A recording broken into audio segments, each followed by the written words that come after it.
G'day everyone, Shane here from Fanmaster Australia. Here's a question we get all the time. Can I use evaporative cooling and air conditioning together? The short answer is yes you can, but there's a catch. And if you don't get it right, you'll end up wasting energy and getting poor results. Let's break it down. Evaporative coolers work by drawing in hot, dry air through water-soaked pads. As the air passes through, it cools down and picks up moisture. Evap coolers are super efficient and work a treat in dry climates. Now, air conditioners do the opposite. They remove heat and moisture from the air. You get that crisp, cool air that's perfect in humid environments. So here's the deal.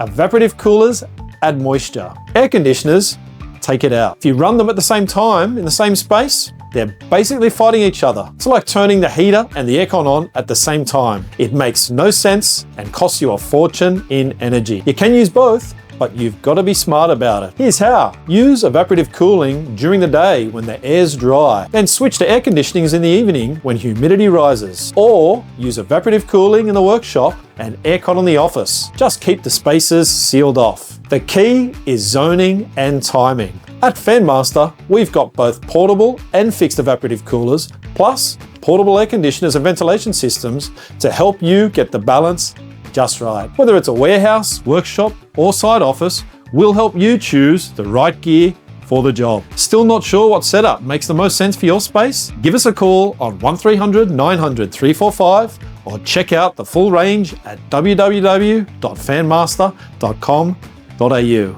If you found this video helpful, give us a thumbs up and subscribe for more tips on heating, cooling, and ventilation.